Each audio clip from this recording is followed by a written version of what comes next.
तो hello everyone, welcome to the gateway classes. My name is Mahendra Singh Tomar. और जैसा कि आप सभी जानते हैं कि AKTU BTech mechanical second year का एक सब्जेक्ट है मैन्युफैक्चरिंग प्रोसेस। उसका सिलेबस हम ऑलरेडी डिस्कस कर चुके हैं कि पांचों यूनिट के अंदर कौन कौन से टॉपिक्स हमको पढ़ने हैं।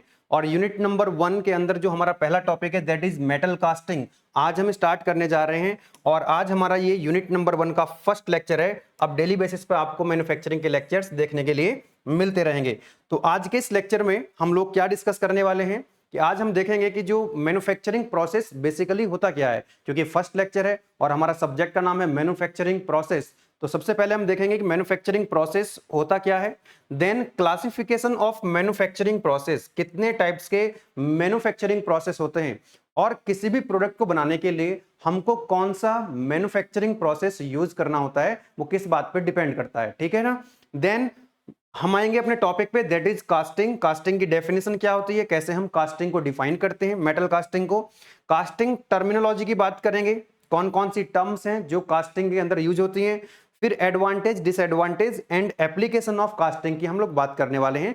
तो आज का बहुत ही बेसिक लेक्चर है, अंडरस्टैंडिंग आपको आज के लेक्चर से मिलने लग जाएगी। और मुझे लगता है कि पूरा मैन्युफैक्चरिंग प्रोसेस जो है वो बहुत आसानी से आपको समझ में आएगा, बेहतर तरीके से आप उसको एग्जाम के पॉइंट ऑफ व्यू से और अपने जितने भी कंपटीशन एग्जाम होते हैं आपके, चाहे वो गेट का एग्जाम हो, इंजीनियरिंग सर्विसेज का एग्जाम हो, ऐसा कोई भी एग्जाम जहां पर आपसे मैन्युफैक्चरिंग पूछी जाएगी, यू विल फील कंफर्टेबल। आप कंफर्टेबल फील करेंगे, इजीली आप क्वेश्चंस को सॉल्व कर पाएंगे, ठीक है ना। After completion of this course, इस कोर्स को कंप्लीट करने के बाद you will be in the position to solve any questions, ठीक है। बट आपको थोड़ा सा मेहनत करनी पड़ेगी, थोड़ा समझना पड़ेगा। रेगुलर बेसिस पे आपको जो लेक्चर्स देखते रहना होगा, क्वेश्चंस की प्रैक्टिस करते रहना होगा। एक चीज बच्चों के माइंड में ये रहता है कि ये जो मैन्युफैक्चरिंग प्रोसेस है ये थियोरेटिकल है ना। तो थियोरेटिकल तो है, मानते हैं, लेकिन गेट जैसे एग्जाम जो होते हैं वहां पर न्यूमेरिकल पूछे जाते हैं, है ना। वहां तो ज्यादातर न्यूमेरिकल से आते हैं, गेट का मतलब है न्यूमेरिकल प्रॉब्लम्स। तो जब आप बेसिक अंडरस्टैंडिंग कर लेंगे, आपके सब्जेक्ट की अंडरस्टैंडिंग हो जाएगी, तो न्यूमेरिकल प्रॉब्लम आप इजीली सॉल्व कर सकते हैं, ठीक है ना। और मानता हूं कि मैन्युफैक्चरिंग प्रोसेस का, प्रोडक्शन इंजीनियरिंग का गेट हो या कोई भी एग्जाम हो, वहां पर एक अच्छा वेटेज होता है, तो आप वहां पर भी एक अच्छा स्कोर कर सकते हैं। थ्योरी अगर आपको समझ में आ जाएगी तो आप न्यूमेरिकल भी सॉल्व कर लेंगे, और आसान न्यूमेरिकल होते हैं, कोई दिक्कत वाली बात नहीं है। तो इस सब्जेक्ट के अंदर थ्योरी है, डेरिवेशन है और न्यूमेरिकल है, हर चीज आपको समझ में आएगी। इवन जो आपका एकेटीयू एग्जाम होता है या फिर किसी भी यूनिवर्सिटी में आप लोग पढ़ रहे हैं, वहां पर भी डेरिवेशन और न्यूमेरिकल भी आते हैं। ऐसा नहीं है कि केवल थ्योरी आती है, और थ्योरी भी ऐसी नहीं है, समझने वाली थ्योरी है, आपको मजा आएगा पढ़ने में, ठीक है ना। चलिए तो देखते हैं सबसे पहले what is the meaning of manufacturing process. Manufacturing का नाम से पता लग रहा है आपको कि मैन्युफैक्चरिंग होनी है। आप इस दुनिया में जो कुछ भी चीज देखते हैं, चाहे ये पेन हो या ये डिजिटल बोर्ड हो या फिर ये रॉड लगी हुई है, ये फैन चल रहा है ना, एसी लगी हुई है, आप कार चलाते हैं, स्कूटी चलाते हैं, बाइक चलाते हैं, ट्रेन हो, मतलब कुछ भी हो एक्स वाई जेड, तो हर जगह क्या लगे हुए हैं, कुछ कंपोनेंट्स लगे हुए हैं। कोई जो प्रोडक्ट्स हैं, कुछ भी कंपोनेंट्स हैं, वो कहीं ना कहीं से तो मैन्युफैक्चरिंग हुए हैं ना। तो मैन्युफैक्चरिंग क्या होता है कि जो रॉ मटेरियल होता है, भाई मान लो जैसे कि एग्जांपल हम ले लें कि भाई जैसे ये पेन है, तो ये पेन जो है वो फाइनल प्रोडक्ट है जिसको हम यूज कर रहे हैं, this is the final product. लेकिन जिस मटेरियल से ये बना होगा तो वो क्या रहा होगा, रॉ मटेरियल रहा होगा या सेमी फिनिश्ड प्रोडक्ट रहा होगा, है ना। तो मैन्युफैक्चरिंग एक ऐसा प्रोसेस है, मैन्युफैक्चरिंग इज अ प्रोसेस जिसमें हम क्या करते हैं, रॉ मटेरियल को, किसको, रॉ मटेरियल को या सेमी फिनिश्ड प्रोडक्ट को हम फाइनल प्रोडक्ट में या फिनिश्ड प्रोडक्ट में कन्वर्ट करते हैं। कैसे करेंगे, रॉ मटेरियल के ऊपर कुछ ऑपरेशंस परफॉर्म करेंगे, वहां पर आपकी एनर्जी लगेगी, पावर लगेगी, कुछ टूल्स टेक्निक्स हम यूज करेंगे। तो मैन्युफैक्चरिंग प्रोसेस ऐसा प्रोसेस है जिसमें हम रॉ मटेरियल को हम फाइनल प्रोडक्ट में कन्वर्ट करते हैं, ठीक है। और इसकी डेफिनेशन ऊपर हमने लिख दी है, आप लोग एक बार पढ़िएगा कि it is a process in which या it is a process which is use to convert raw material और semi finished product into final product और finished product. Semi finished product को, रॉ मटेरियल को हम कन्वर्ट करते हैं किसमें, final product में। फाइनल प्रोडक्ट का मतलब है जिस प्रोडक्ट को हम यूज कर रहे हैं, जैसे ये फाइनल प्रोडक्ट है, जैसे ये फैन चल रहा है, ये एक फाइनल प्रोडक्ट है। अब ये जो सीलिंग फैन यूज हो रहा है ना, तो इसके जो ब्लेड्स हैं, तो ये ब्लेड्स तो बने होंगे कहीं से ना कहीं से, रॉ मटेरियल कुछ रहा होगा, उस रॉ मटेरियल के ऊपर हमने कुछ ऑपरेशंस परफॉर्म करे होंगे, कुछ एक्टिविटी परफॉर्म करी होंगी, है ना, उसको शेप के हिसाब से काटा होगा, है ना, फिर उसके बाद जो है ये जो ब्लेड्स हैं, ये जो फैन है आपका, ये फाइनल प्रोडक्ट है, ये फिनिश्ड प्रोडक्ट है। तो इस फैन के अंदर, इस फैन में जितने भी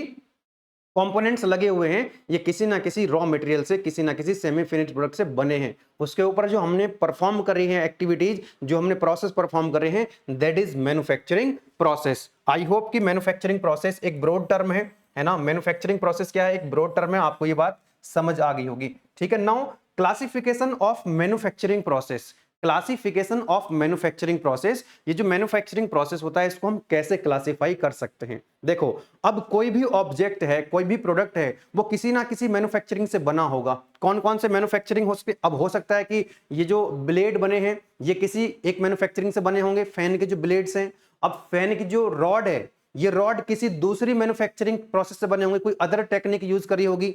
जैसे लेथ मशीन, आपने देखा होगा बीटेक फर्स्ट ईयर अगर कभी वर्कशॉप में गए हैं, अगर आप कॉलेज जाते हैं और वर्कशॉप में आप कभी लैब अटेंड करने का मौका मिला है, हो सकता है कि आप में से कुछ लोग लैब में गए ना हो आज तक, तो वर्कशॉप में जो स्टूडेंट्स गए हैं वहां पर लेथ मशीन आपने देखी होगी। लेथ मशीन के कितने सारे पार्ट्स होते हैं, उसका बेड होता है ना, भारी भरकम सा एक बेड होता है जिसके ऊपर सारे कंपोनेंट्स रखे रहते हैं। मिलिंग मशीन है, लेथ मशीन है, आपकी बहुत सारी और मशीन्स होती हैं, शेपर होता है, प्लेनर होता है, तो बहुत भारी भरकम मशीन होती है, वो एक बेड के ऊपर रखी रहती हैं। तो वो जो बेड है वो किसी और टेक्निक से बना हो सकता है।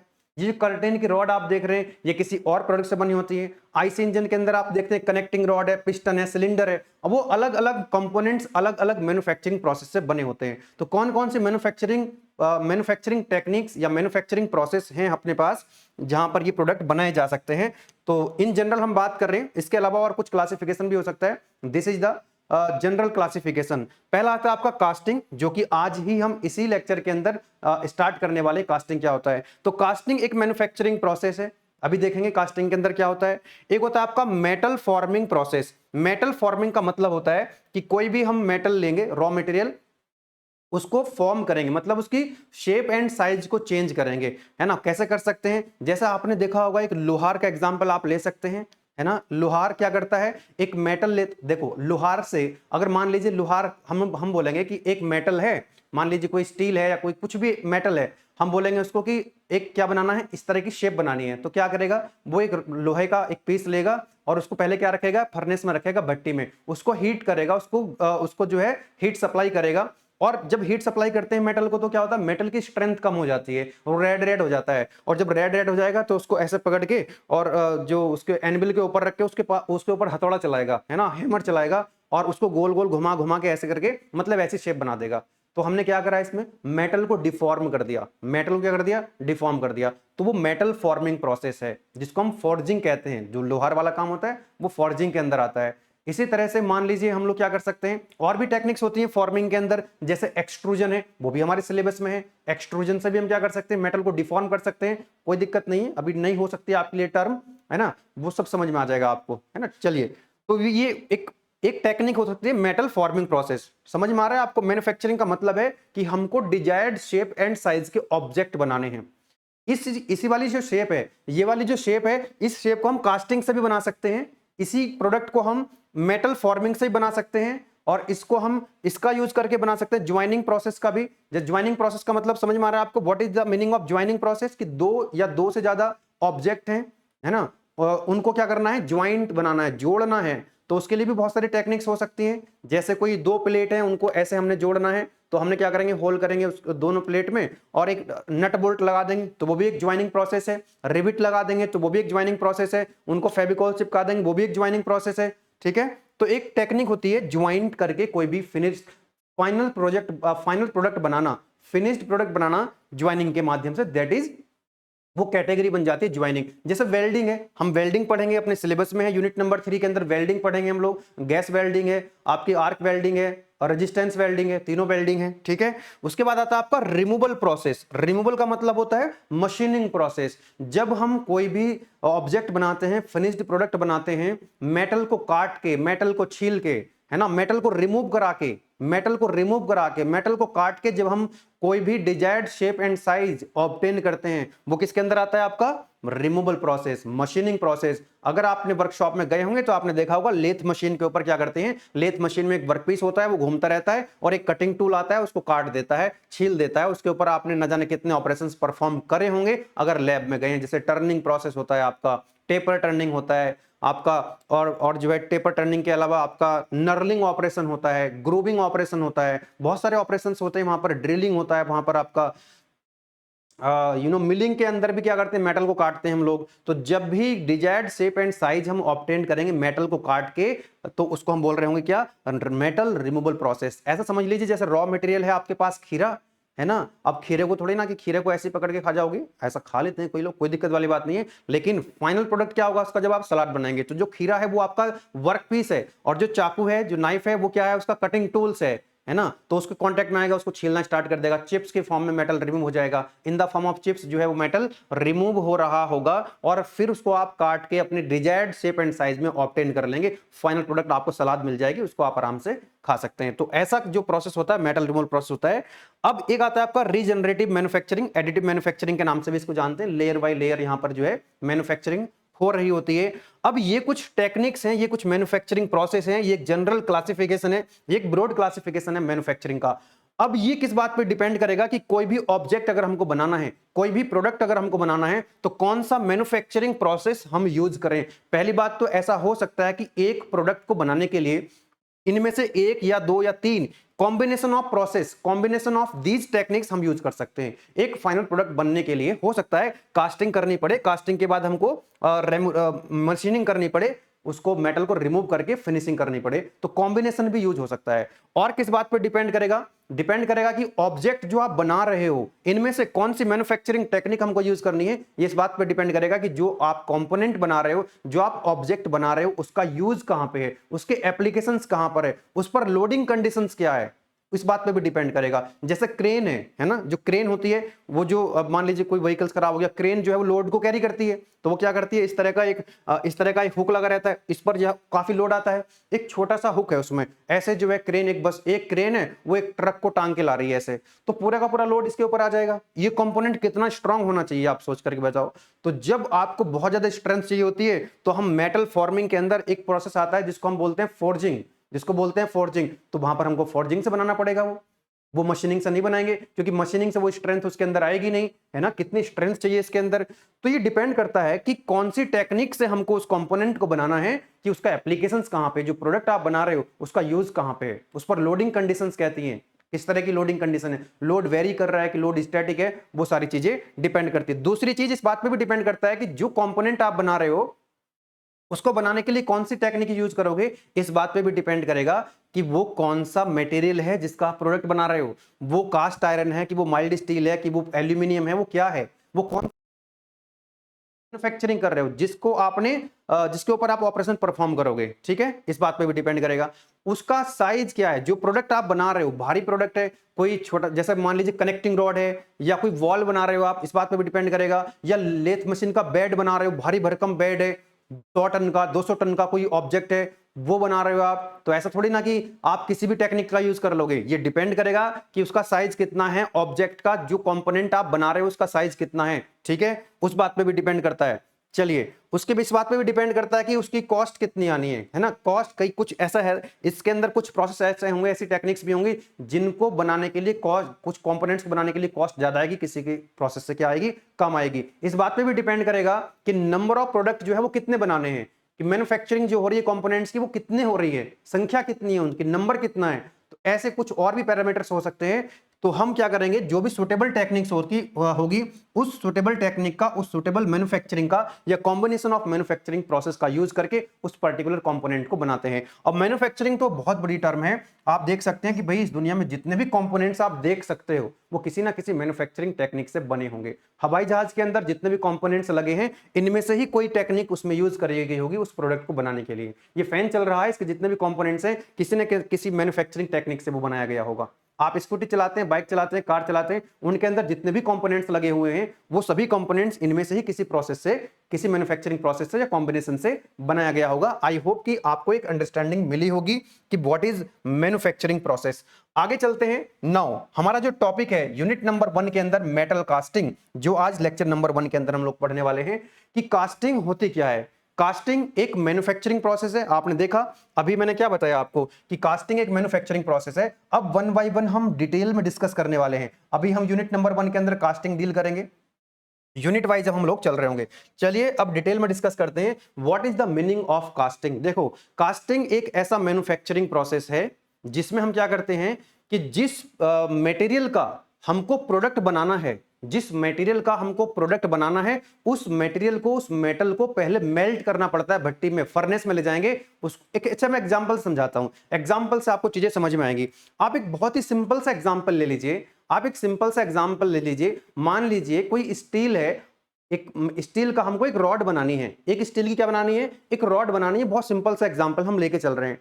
तो इसको हमने किससे बनाना है, इसको हम मशीनिंग से बना सकते हैं और भी कई सारी टेक्निक्स हैं। फिलहाल हम कास्टिंग की बात कर रहे हैं। तो with the help of casting, with the help of casting हमको वो जो रॉड है वो कैसे प्रोड्यूस करनी है। या फिर आप इसका बॉटल का एग्जांपल ले सकते हैं। मान लीजिए स्टील की हमको एक ऐसी जो है, कोई सॉलिड का एग्जांपल लेते हैं, फिलहाल सिंपल और भी लेते हैं। कोई रॉड है, एक मतलब सॉलिड रॉड है, एक है ना, पूरी रॉड है, उसको मैन्युफैक्चरिंग करना है। कैसे करेंगे, उसके लिए क्या करना पड़ेगा। मान लो मेटल कौन सा लिया हमने, स्टील। कौन सा मेटल लिया हमने लिया स्टील का मेटल, है ना, स्टील मेटल है। उसका हमको क्या बनाना है, एक रॉड बनानी है। इसका क्या तरीका है, कास्टिंग से हम कैसे बनाएंगे। तो कास्टिंग के लिए क्या करेंगे आप लोग कि भाई आपने स्टील लेनी है, क्या लेनी है, स्टील लेनी है। मेजर कर लेंगे कि रॉड का साइज कितना रखना है, कितनी डायमीटर है, कितनी लेंथ है। उसी हिसाब से हम क्या करेंगे, उसको मेजर करके एक रॉ मटेरियल ले लेंगे, स्टील। अब स्टील को लिया हमने और स्टील को कहां ले गए, फर्नेस में ले गए। कहां ले गए, फर्नेस में ले गए। और फर्नेस में हीट सप्लाई करी, उसको मेल्ट कर दिया। मेल्ट करने का मतलब है कि जो स्टील अभी सॉलिड फॉर्म में था वो लिक्विड फॉर्म में आ चुका है। किस में आ चुका है, लिक्विड फॉर्म में आ चुका है। और लिक्विड में खास बात होती है, लिक्विड और गैस फ्लूइड होते हैं, फ्लूइड की खास बात होती है वो बह सकता है, वो फ्लो हो सकता है। जैसे फॉर एग्जांपल आप लिक्विड है, जैसे पानी लिक्विड होता है, अगर आप इस बॉटल में भरेंगे तो इसकी शेप ले लेगा। अरे यस और नो। उस पानी को आप बकेट में डाल देंगे तो बकेट की शेप लेगा। उसी पानी को कप में रखेंगे तो कप की शेप लेगा। दैट इज द मतलब कैरेक्टरिस्टिक ऑफ फ्लूइड। तो फ्लूइड यानी कि जो लिक्विड है वो जिस भी बर्तन में जाता है उसी की शेप को ऑक्यूपाई कर लेता है, आप सभी जानते हैं। तो हमने क्या करा कि जिस मेटल का, जैसे स्टील का एग्जांपल लिया, स्टील की एक रॉड बनानी है, स्टील को हमने मेल्ट कर लिया भट्टी में, फर्नेस में, और वो बन चुका है अब लिक्विड। लिक्विड अपने पास है, स्टील जो है वो लिक्विड के फॉर्म में है, जैसा आप यहां देख रहे हैं। यस, अब क्या करोगे, कास्टिंग के अंदर जो भी प्रोडक्ट हमको बनाना होता है, जो भी हमको प्रोडक्ट बनाना होता है, उसकी एक रेप्लिका बनानी होती है जिसको बोलते हैं पैटर्न। आगे अभी आएगा टर्मिनोलॉजी में। अभी मैं आपको ये डायग्राम दिखाऊंगा, यहां से आपको बहुत सारी चीजें समझ में आने वाली है। पूरी पिक्चर, ये डायग्राम बड़ा इंपॉर्टेंट है, ये टर्मिनोलॉजी में आपको समझाऊंगा अभी इस लेक्चर में। अभी थोड़ा सा समझो जरा। हमने एग्जांपल ले रखा है कि हमको एक रॉड बनानी है, एक सॉलिड रॉड बनानी है। तो हमने मेल्ट कर लिया मेटल, स्टील को। नाउ अब आपको जो रॉड बनानी थी उसके जैसा आपको एक पैटर्न बनाना है, एक रेप्लिका बनानी है उसकी। वुड की हो सकती है, किसी मेटल की हो सकती है, किसी प्लास्टिक की भी हो सकती है, कोई भी मटेरियल हम यूज कर सकते हैं। माना कि हमने लकड़ी का उसको बना लिया है। हमने क्या करा, हमको पता है कि एक रॉड है जिसका कुछ डायमीटर है, जिसकी कुछ लेंथ है, उसी के हिसाब से हमने क्या बना लिया, एक पैटर्न बना लिया लकड़ी का। अब क्या करेंगे, इसको और जरूरत पड़ने वाली है हमको सैंड की, रेत की, है ना। रेत बोले तो सैंड, सैंड हमने लिया। क्या लिया, सैंड। आप देख रहे हैं ये सैंड भरा हुआ है। अब इस रेत के अंदर, इस सैंड के अंदर वो जो हमने लकड़ी का क्या बनाया है, वुड का क्या बनाया हमने, एक पैटर्न बनाया है। वो किस शेप क्या होगी, वो होगा बिल्कुल ऐसा ही जैसा हमने प्रोडक्ट बनाना है। जैसे कि हमको जितना साइज रॉड का है उसी साइज का, मान लो ये क्या है, पैटर्न है लकड़ी का। तो हमने क्या करना है, इस सैंड के अंदर रख देना। बेटा बहुत ध्यान समझ लीजिएगा, बहुत ध्यान से समझेंगे। इस सैंड के अंदर हमने उस रॉड को रख दिया, इस सैंड के अंदर, उस रेत के अंदर हमने उसको पैटर्न को रख दिया। और पैटर्न को रखने के बाद उस सैंड में से उसको बाहर निकाल लिया। तो उस रेत के अंदर, उस सैंड के अंदर क्या एक कैविटी बन गई होगी, एक गड्ढा बन गया होगा। और उसकी शेप कैसी रही होगी, जिस शेप का पैटर्न था। मान लो ये पैटर्न है, हमने इसको सैंड के अंदर रख दिया, रेत के अंदर, इसको बाहर निकाल लिया। तो क्या होगा, क्या इसी की शेप अंदर बन चुकी होगी, इसी के जैसी शेप, जैसी ये शेप है, क्या उसी तरह की शेप उस रेत के अंदर बन चुकी है। एक खाली स्थान, एक कैविटी बन चुका है, गड्ढा बन चुका है। बिल्कुल उसकी शेप जैसे का। अब क्या करना है, अब यहां गड्ढा बन चुका है, बहुत ध्यान समझ लीजिए। अब रेत के अंदर, सैंड के अंदर एक गड्ढा है, और हमको क्या करना है, वो जो हमने स्टील मेल्ट करी थी, मेटल को मेल्ट करा था फर्नेस के अंदर, वो लिक्विड फॉर्म में, बहुत ज्यादा टेम्परेचर है उसका। अब उसको क्या करना है, इस सैंड के अंदर जो एक कैविटी बनी थी उसके अंदर पोर करा देना है, इसको पोर करा देना है। अभी तो टेम्परेचर बहुत ज्यादा है इसका, और यहां पर रूम टेम्परेचर, रेत के अंदर तो रूम टेम्परेचर है कि नहीं है, रूम टेम्परेचर है। अब इसका टेम्परेचर बहुत ज्यादा है, भट्टी में से निकाला इसको, तुरंत फर्नेस से लाए, और इस कैविटी के अंदर, ये तो एक कैविटी है, ये तो खाली स्थान है, रेत के अंदर एक गड्ढा है, इसके अंदर भर जाएगा। अरे बोलो यस और नो, इसके अंदर भर जाएगा ये मेटल। अरे ये जो आएगा इसके अंदर मेटल आएगा, बोलो यस और no, are you getting my point. इसके अंदर जो मेटल आएगा ये इस गड्ढे के अंदर भर जाएगा, और जैसे ही ये हॉट मेटल बहुत हाई टेम्परेचर का लिक्विड की फॉर्म में, स्टील जो है वो लिक्विड की फॉर्म में अब इसके अंदर जाएगा, रूम टेम्परेचर पे आएगा। तो जैसे ही लिक्विड मेटल रूम टेम्परेचर पे आएगा तो क्या वो सॉलिडिफाई नहीं हो जाएगा, क्या वो जम नहीं जाएगा, तुरंत तुरंत जम जाएगा वो, है ना, तुरंत वो सॉलिड बन जाएगा, है ना, कुछ ऐसा बन जाएगा। जैसे ही आप इसके अंदर ये भर देंगे, जो लिक्विड स्टील का बनाना था ना आपको, स्टील को मेल्ट कर लिया, स्टील को इसके अंदर भर दिया, तो ये कुछ इस तरह की शेप ले लेगा, ये सॉलिड बन जाएगा, ये जम जाएगा। अब जब ये बनेगा, शेप कैसी रही होगी इसकी, जिस टाइप का पैटर्न था, और पैटर्न कैसा बनाया था, जैसा ऑब्जेक्ट बनाना है आपको। तो इस सैंड के अंदर ये ऑब्जेक्ट बन चुका है, ये ऑब्जेक्ट बन चुका है। अब क्या करेंगे, यहां से ये सॉलिड बन चुका है, जम जाएगा तुरंत ये। अब ये जम जाएगा तो आपको बिल्कुल उसी शेप की क्या मिल जाएगी बेटा, उसी शेप की। आपको यहां से क्या करेंगे आप लोग, यहां से आप इसको सैंड में से, सैंड को हटा देंगे, सैंड को काट देंगे, यहां मतलब पूरा सैंड के नीचे अंदर से इसको तोड़ फोड़ के निकाल लेंगे, तो आपको ऐसी शेप मिलेगी जैसा आपने पैटर्न बनाया था। पैटर्न कैसा था, जैसा आपने ऑब्जेक्ट बनाना है, तो ये बन गया, ये आपका प्रोडक्ट बन चुका है। अब ऐसा हो सकता है क्योंकि यहां पर ये किसके कांटेक्ट में है, ध्यान दीजिएगा, यहीं से आपको हर चीज समझ में आ जाएगी, यहीं से आपके इसके ड्रॉबैक समझ में आ जाएंगे कि कोई भी प्रोजेक्ट, कोई भी प्रोडक्ट, कोई भी कंपोनेंट अगर हम कास्टिंग से बना रहे हैं, कास्टिंग मैन्युफैक्चरिंग का यूज करके अगर कोई प्रोडक्ट हम बना रहे हैं, तो वो किसके कांटेक्ट में आ रहा है, ये जो प्रोडक्ट आपका बना है यही कास्टिंग है, यही प्रोडक्ट है, ये किसके कांटेक्ट में है, ये रेत के कांटेक्ट में है। तो जब ये रेत के और सैंड पार्टिकल के कांटेक्ट में होगा तो इसका सरफेस कैसा होगा, जो आपका प्रोडक्ट बना है उसके सरफेस का चारों तरफ क्या है, सराउंडिंग में तो सैंड है, रेत है, तो रेत के क्या आएंगे, उसके ऊपर निशान आएंगे, मतलब उसकी जो फिनिशिंग है ना वो अच्छी नहीं आएगी। अगर आप कास्टिंग का यूज करके कोई भी प्रोडक्ट बनाते हैं तो उसकी फिनिशिंग बहुत अच्छी नहीं आती है, that is the drawback, that is the disadvantage of casting. यहीं से आपको समझ आ गया होगा, क्योंकि आगे हम क्या पढ़ेंगे, कास्टिंग के डिसएडवांटेज ही पढ़ेंगे। तो एक ड्रॉबैक तो ये हो गया कि इसकी जो कास्टिंग है, जो प्रोडक्ट बनता है कास्टिंग के बाद, उसकी जो फिनिशिंग है वो फिनिशिंग अच्छी नहीं आती है। वो फिनिशिंग अच्छी इसलिए नहीं आती क्योंकि इसके चारों तरफ क्या था, सैंड था। क्या था, सैंड था। आपको मेरे ख्याल से कास्टिंग का जो एक अंडरस्टैंडिंग है वो समझ में आ गया होगा। अब आप इसको यहां पर पढ़ सकते हैं, मैंने एग्जांपल दे करके यहां पर दिखा भी दिया आपको कि ये मेल्ट कर लेना होता है।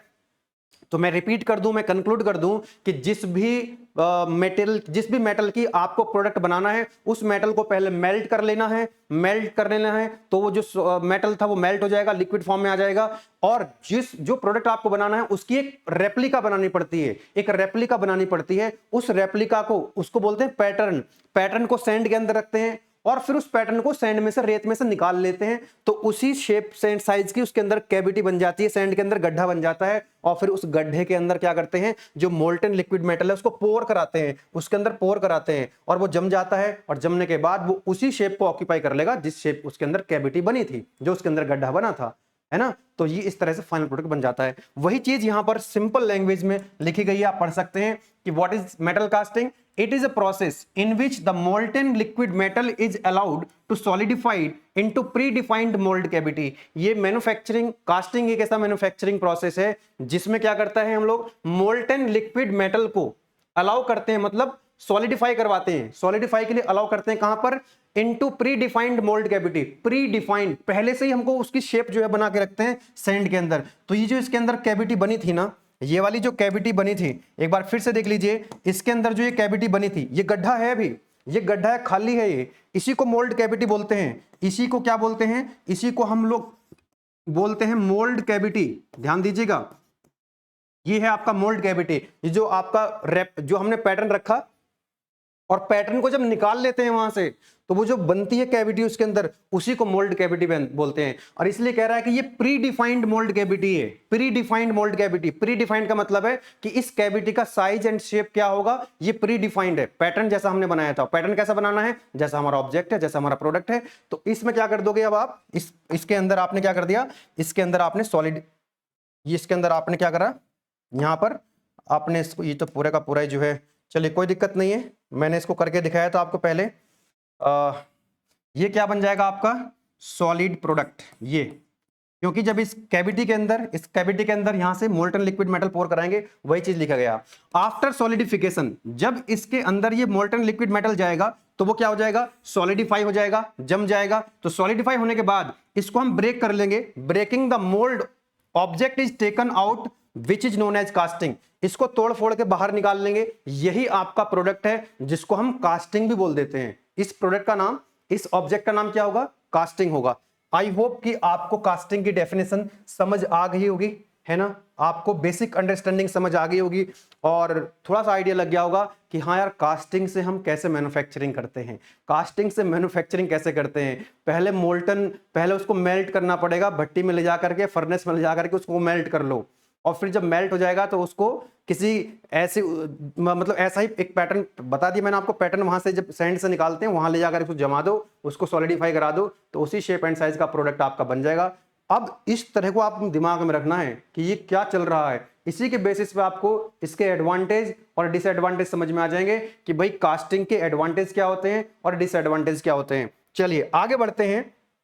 आगे बढ़ने से पहले मैं आपको बता देता हूं कि AKTU BTech mechanical second year के सभी सब्जेक्ट्स हमारे एप्लीकेशन के अंदर बहुत ही शानदार तरीके से चल रहे हैं। जो अप्लाइड थर्मोडायनामिक्स है, मोस्ट ऑफ द पोर्शन मैंने कवर कराया हुआ, उसमें कुछ लेक्चर्स एक और फैकल्टी के हैं। तो अप्लाइड थर्मोडायनामिक्स आपको कंप्लीट एप्लीकेशन के अंदर 5 यूनिट मिल रही होंगी, राइट।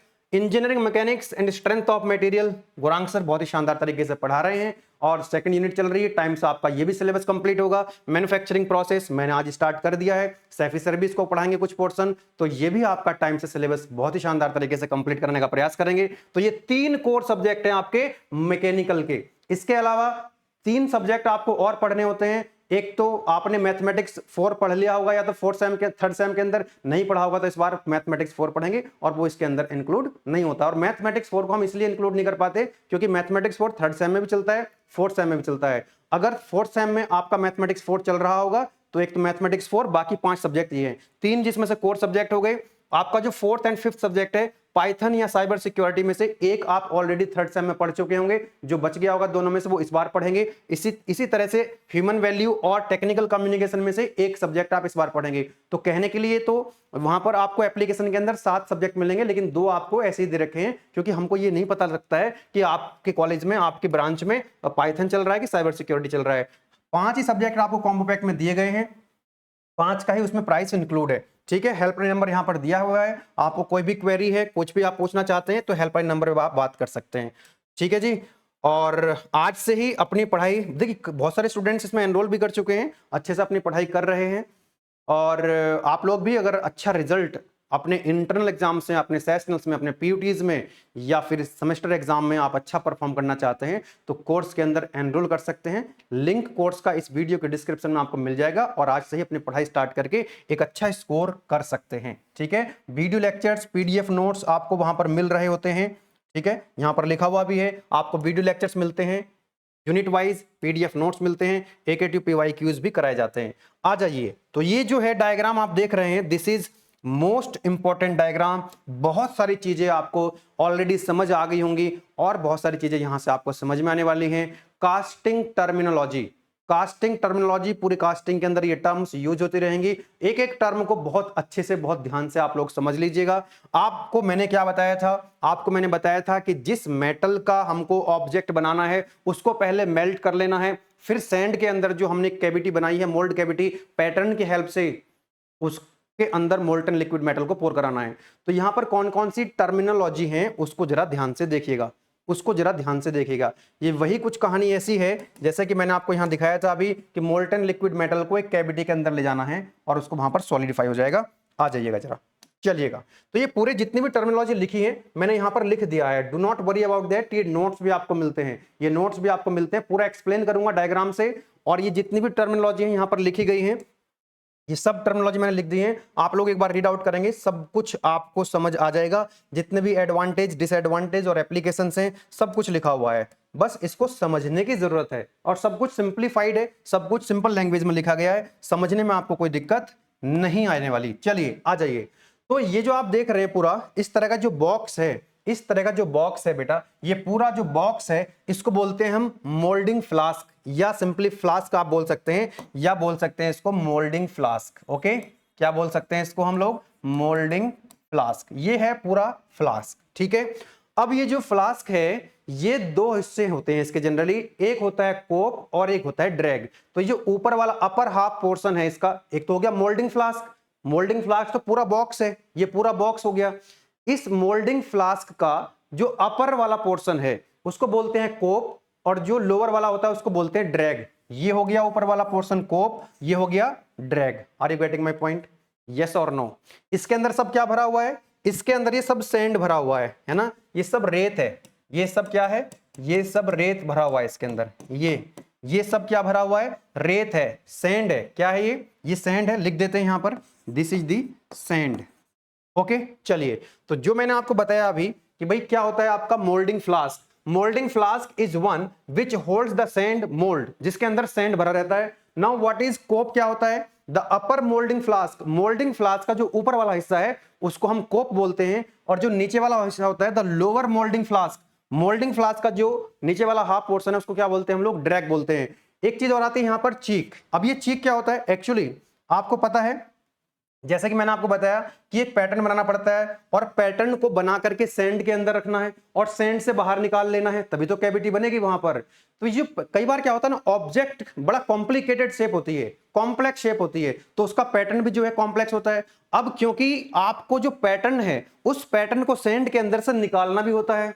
अगर शेप थोड़ा सा कॉम्प्लिकेटेड है तो आप उसको कैसे निकाल पाओगे पैटर्न को? तो उस केस में जब शेप थोड़ा कॉम्प्लेक्स होती है तो हमको 3 हिस्सों में बनाना पड़ता है, 3 पीस में। अभी क्या है कि आप यहां पर जो देख रहे हो, एक अपर मोल्डिंग फ्लास्क है कोप, और एक है ड्रैग। ये कोप है और ये ड्रैग है। तो कई बार 3 हिस्सों में जब बनाते हैं, जब 3 पीस होते हैं, 3 पीस पैटर्न होता है, तो हम क्या करते हैं, जब 3 पीस में बनता है तो जो बीच वाला होता है, एक ऊपर वाला कोप हो गया, निचले वाला ड्रैग हो गया, तो जो तीसरा होगा इनके बीच का जो इंटरमीडिएट फ्लास्क होगा। अभी फ्लास्क के यहां पर 2 हिस्से हैं, इस मोल्डिंग फ्लास्क के 2 हिस्से हैं, कोप, निचले वाला ड्रैग। अगर यहां पर 3 हिस्से हुए इस फ्लास्क के, इनके बीच वाला क्या कहलाएगा? फिर वो कहलाएगा आपका चीक। वही लिखा हुआ है यहां पे, वही चीज यहां पर लिखी गई है।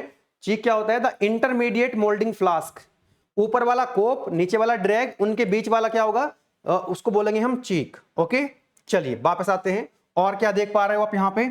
यस, देखो यहां पर एक मोल्ड कैविटी बनी हुई है, ये आप देख रहे हैं, this is the mould cavity. यहां पर मैंने दिखाया हुआ है, यहां पर आप देख सकते हैं, ये वाली जो है ये मोल्ड कैविटी है।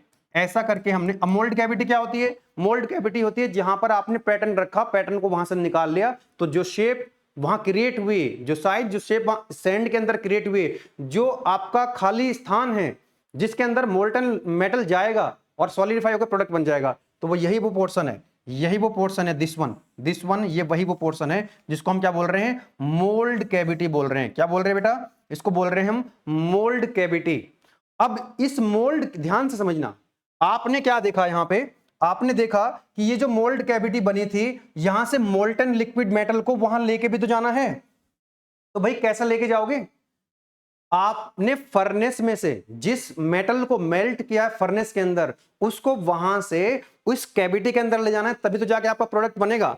तो यहां पर ये जो मोल्ड कैविटी है, ध्यान देना, ये जो मोल्ड कैविटी है, मोल्टन लिक्विड मेटल को यहां तक लाना है और इसके अंदर इसको सॉलिडिफाई कर देना है, तो प्रोडक्ट बन जाएगा। इसके लिए हमारे पास एक पूरा सिस्टम होता है, इसके लिए हमारे पास क्या है? पूरा सिस्टम होता है। तो क्या करेंगे हम लोग, ध्यान दीजिएगा, क्या करने वाले हैं कि जो मोल्टन लिक्विड मेटल है, फर्नेस से जो मोल्टन लिक्विड मेटल है वो यहां जाएगा।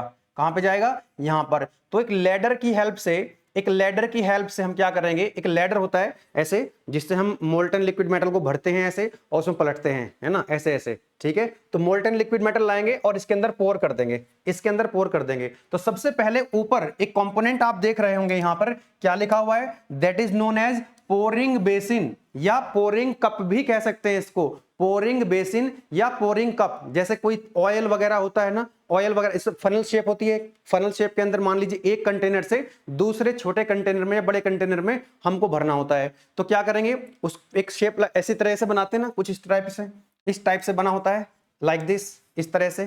तो ये क्या होता है, दूसरे कंटेनर में चला जाता है। तो ये जो आप देख रहे हैं, ये वाला जो शेप है, ये जो फनल शेप है, इसको हम क्या बोलते हैं, इसी को बोलते हैं पोरिंग बेसिन।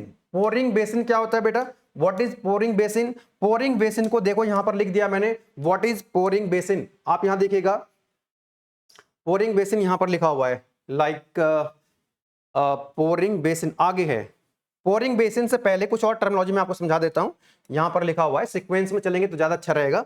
यहां पर देखिएगा, ये लिखा हुआ पोरिंग बेसिन क्या होता है, स्प्रू क्या होता है, रनर क्या होता है, गेट क्या होता है। तो मैंने जिस सीक्वेंस में लिखा हुआ है उसी सीक्वेंस में मैं आपको बता देता हूं। तो मैंने आपको बता दिया कि मोल्डिंग फ्लास्क क्या होता है, कोप क्या होता है, ड्रैग क्या होता है, चीक क्या होता है। Now what is pattern?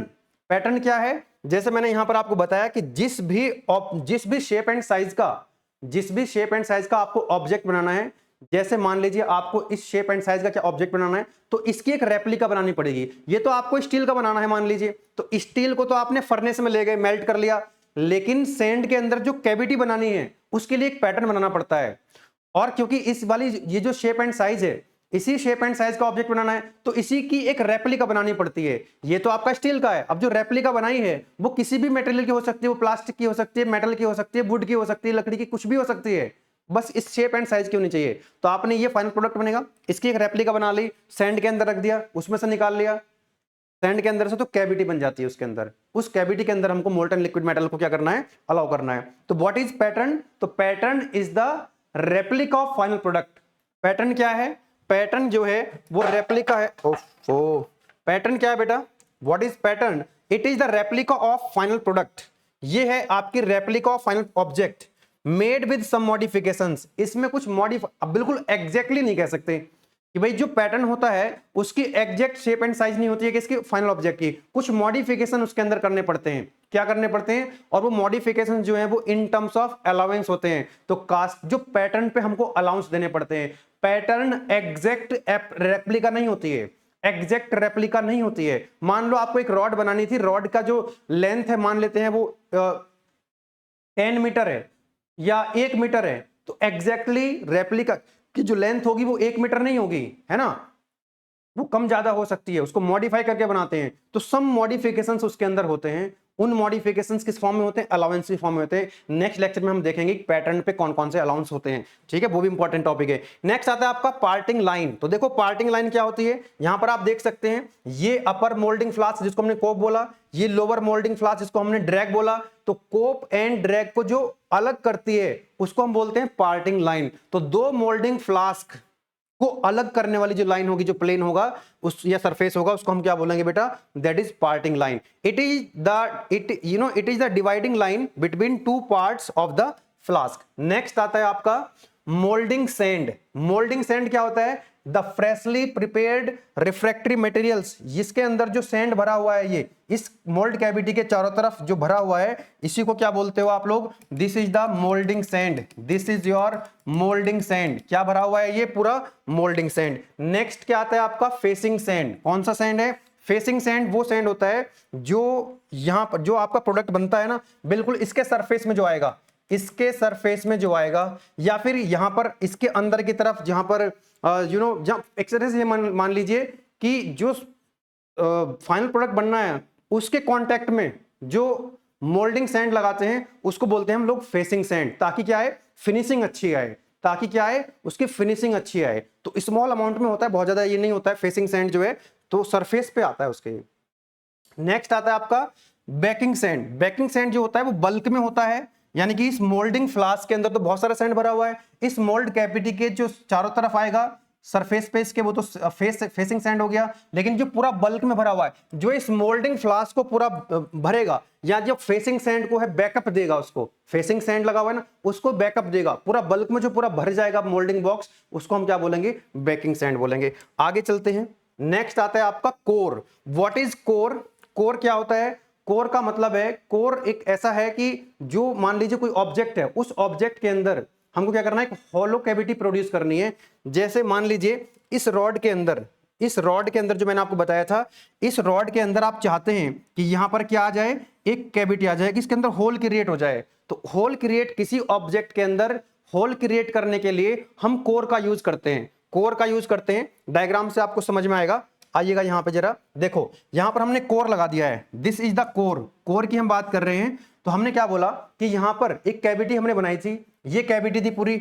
अगर मान लीजिए इस कोर को जो आप देख रहे हैं ये पिंक कलर का, इसको अगर हम हटा दें, इसको अगर हम हटा दें तो यहां पर पूरी कैविटी बन जाती है, यस और नो, ये पूरी कैविटी। तो मोल्टन लिक्विड मेटल इसके अंदर आता और ये मेल्ट हो जाता, तो पूरा पूरा ये सॉलिड बन जाता। लेकिन हम चाहते हैं कि इसके अंदर, इस ऑब्जेक्ट के अंदर क्या बने, एक होल बने, एक होलो कैविटी बने। तो उसके लिए हमने क्या यूज करा, उसके लिए हमने कोर यूज कर लिया कि भाई जब यहां से क्या होगा, मोल्टन लिक्विड मेटल जो है इसके अंदर भरना स्टार्ट होगा, और यहां पर हमने क्या लगा दिया, एक कोर लगा दिया है। क्या लगा दिया, यहां पर एक कोर लगा दिया है। तो कोर जो है इसके अंदर मेटल को जाने नहीं देगा। ये हमने क्या कर दिया बेटा, यहां पर एक कोर लगा दिया है। तो ये कोर जो है, जितने पोर्शन में ये कोर लगा होगा, जितने पोर्शन में ये कोर लगा होगा, उसमें मोल्टन लिक्विड मेटल जाएगा ही नहीं। उसमें मान लो आप ऐसा समझो कि इसके अंदर, इस बॉटल के अंदर हमने क्या कर दिया कि ये पेन इसके अंदर मैं डाल देता हूं, इस पेन को इस बॉटल के अंदर डाल देता हूं, फिर इसके अंदर मैं पानी भरूंगा। तो क्या उतने पोर्शन में पानी जा पाएगा जितने पोर्शन में ये पेन होगा, यस और नो? उतने पोर्शन में पानी नहीं जा पाएगा। तो यहां पर हमने कोर लगा दिया है ना, ये सैंड का बना लिया है, मान लीजिए रेत का बना लिया है, इस रेत को हमने एक बना करके सिलेंड्रिकल यहां पर रख दिया है। तो यहां पर क्या होगा, मोल्टन लिक्विड मेटल आएगा, पूरा भर जाएगा, यहां तक नहीं जाएगा। और जब जम जाएगा वो, भाई इसके अंदर तो मोल्टन लिक्विड मेटल है, वो सॉलिडिफाई हो जाएगा। कास्टिंग का मतलब ही ये है कि मोल्टन लिक्विड मेटल क्या होता है, सॉलिडिफाई हो जाता है, फाइनल प्रोडक्ट बन जाता है। इस पोर्शन में वो जाएगा नहीं, तो यहां पर क्या बन जाएगा, खाली रह जाएगा ये। इसमें से फिर हम क्या करेंगे, सॉलिडिफाई होने के बाद इस सैंड को बाहर निकाल देंगे तोड़ के, तो उसके अंदर क्या होगा, उस प्रोडक्ट के अंदर एक होल मिल जाएगा, एक होलो कैविटी मिल जाएगी, है ना। तो इसलिए हम क्या करते हैं, कोर का यूज करते हैं। तो आई होप कि आपको ये बात समझ आ गई होगी। कोर का मतलब है it is used to making the hollow cavity in the casting. Casting के अंदर एक होलो कैविटी प्रोड्यूस करने के लिए हम क्या यूज करते हैं, कोर का यूज करते हैं। ठीक है, किसका यूज करते हैं, कोर का यूज करते हैं। अब आगे बढ़ते हैं, नेक्स्ट एक टर्म आएगी यहां पर, एक टर्म पहले समझा देता हूं आपको, चैपलेट। एक टर्म आएगी यहां पर, चैपलेट।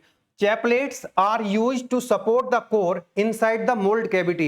ये जो मोल्ड कैविटी आपने बनाई थी, जो वहां पर आपने स्पेस क्रिएट किया था मोल्टन लिक्विड मेटल जहां पे जाके जम जाएगा, वहां पर जो हमने कोर लगाया हुआ है, जहां पर होलो कैविटी बननी चाहिए, यहां की हम बात कर रहे हैं कि जब ये आपने कोर लगाया। अब एक बात बताना, ये तो मोल्ड कैविटी थी, यहां तो कुछ था ही नहीं, यहां तो मोल्टन लिक्विड मेटल आएगा। अब आपने ये कोर लगा दिया, ये कोर रुकेगा कैसे, ये कोर रुकेगा कैसे? जैसे मैं फिर से एग्जांपल दूं आपको कि इस बोतल के अंदर तो खाली स्थान है, अभी पानी नहीं है इसके अंदर, और मैं इसके अंदर क्या रखना चाहता हूं, ये रखना चाहता हूं, इसको, इसके अंदर इस पेन को रखना चाहता हूं। तो ये तो अंदर तो खाली स्थान है ना, स्पेस है, तो उसमें ये रुकेगा कैसे, हवा में कैसे रुकेगा?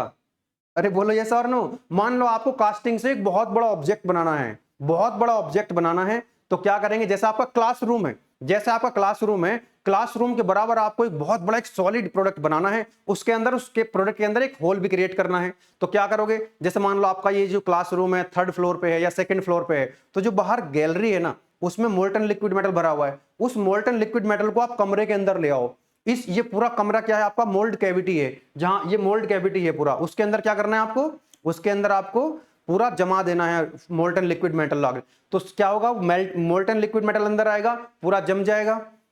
अगर हम चाहते, अब तो सॉलिड बन जाएगा ना पूरा का पूरा, हम चाहते हैं कि उसके अंदर एक होल भी क्रिएट हो, तो हम क्या करेंगे, वहां पर हम एक कोर लगा देंगे। तो जैसे ये रूम है आपका, इस रूम के अंदर हमने क्या करा, ये एक दीवार है, तो इस दीवार के सहारे हमने क्या लगा दिया, यहाँ पे एक ऑब्जेक्ट रख दिया जिसको हम कोर बोल रहे हैं। क्या बोल रहे हैं, जिसको हम कोर बोल रहे हैं। लेकिन ये कोर हवा में रुकेगा कैसे, हवा में कैसे रुकेगा ये कोर, इसको सपोर्ट चाहिए, इसको क्या चाहिए, सपोर्ट चाहिए। तो हमने क्या करा, इस दीवार में थोड़ा सा गड्ढा कर दिया, सपोर्ट दे दी इसको। अरे बोलो यस और नो। ये दीवार है, इस दीवार में हमने क्या करा, एक गड्ढा सा कर दिया छोटा सा, यहाँ पर एक गड्ढा कर दिया छोटा सा इस दीवार के अंदर और उसमें यहाँ पर सपोर्ट दे दी, तो यानी कि जैसे ये थोड़ा गड्ढा हो गया तो हमने इसको ऐसे दे, लेकिन अभी भी सपोर्ट चाहिए इसको, अभी भी हवा में है ये, अभी भी जैसे कोर है, तो देखो यहाँ पर हमने क्या करा, ये देखो कोर रखा हुआ था, तो यहाँ पर हमने एक क्या बना दिया, एक स्लॉट सा बना दिया है, इसको बोलते हैं कोर प्रिंट। क्या बोलते हैं इसको हम लोग? Core print. जो हमने सपोर्ट देने के लिए बना दिया है उसको बोलते हैं कोर प्रिंट। तो कोर प्रिंट का काम है कोर को सपोर्ट करना, लेकिन अभी भी ये पोर्शन हवा में है, तो इसको क्या करना पड़ेगा, कोर को सपोर्ट करना पड़ेगा। तो उसके लिए हमने लगा दिया चैपलेट्स।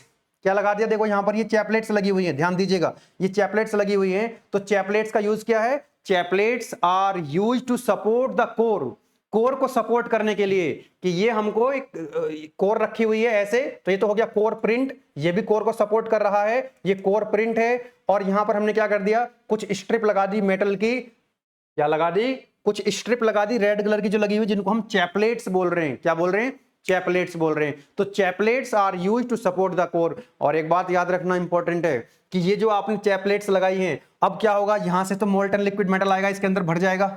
इस रूम के अंदर क्या था, आपने कोर लगा दी, कोर प्रिंट लगा दी, चैपलेट्स लगा दी। अब जो आपने यहां पर चैपलेट्स लगाई हैं, क्या इनको निकाल पाओगे आप? क्योंकि जो मेटल आएगा ना मेल्ट होकर के, उसका टेम्परेचर समझ सकते हो कितना ज्यादा होगा। मान लो स्टील है, स्टील को आपने मेल्ट किया हुआ है, लिक्विड में convert, molten liquid metal, molten liquid metal आएगा, वो कितना गर्म होगा, कितना ज्यादा हाई टेम्परेचर होगा, उसका आप समझ सकते हैं। तो ये जो सपोर्ट के लिए आप चैपलेट्स लगाओगे, इनको बाहर निकाल नहीं पाओगे, इसलिए ये जो चैपलेट्स आप लगा रहे हो, उसकी उसका जो कंपोजिशन है वो कैसा होना चाहिए, जिस मेटेरियल की आप कास्टिंग कर रहे हैं उसी के जैसा होना चाहिए, ताकि मैकेनिकल प्रॉपर्टी चेंज ना हो, होमोजीनियस मैकेनिकल प्रॉपर्टीज आपको मिले। क्योंकि फाइनली ये जो चैपलेट्स हैं वो मेल्ट हो जाएंगी उसके अंदर, जो मोल्टन लिक्विड मेटल आएगा, ये पूरा मोल्टन लिक्विड मेटल आएगा, वो सब क्या हो जाएगा, वो जब जमेगा तो ये भी मेल्ट हो जाएंगे उसके साथ। जो चैपलेट्स भी जो है उसी कंपोजिशन की होनी चाहिए, उसका जो कंपोजिशन होगा वो कैसा होना चाहिए, जिस मेटल की आप कास्टिंग कर रहे हो। क्योंकि फाइनली वो क्या होगी, जो प्रोडक्ट बनेगा मेल्ट होकर के उसी का पार्ट बन जाएंगी, वो उसी के साथ मिल जाएंगे, उसको निकाल नहीं सकते आप लोग। बात समझ में आ गई? चैपलेट्स का काम क्या होता है, chaplets are used to support the core, को सपोर्ट करने के लिए। रेड कलर की जो देख रहे हो वो चैपलेट्स लगी हुई हैं। क्या हम आगे बढ़ सकते हैं? तो चैपलेट्स मैंने आपको बता दिया। नेक्स्ट आता है यहाँ पे, क्या आता है, पोरिंग, ये सब हो चुका है, फेसिंग सैंड हो चुका है, बेकिंग सैंड, कोर हो चुका है। Now what is pouring basin? ध्यान दीजिएगा, पोरिंग बेसिन क्या होता है एक बार मैं समझा देता हूं। स्प्रू क्या होता है समझ लेते हैं, रनर क्या होता है समझ लेते हैं, गेट क्या होता है समझ लेते हैं। ठीक है, आइए समझते हैं।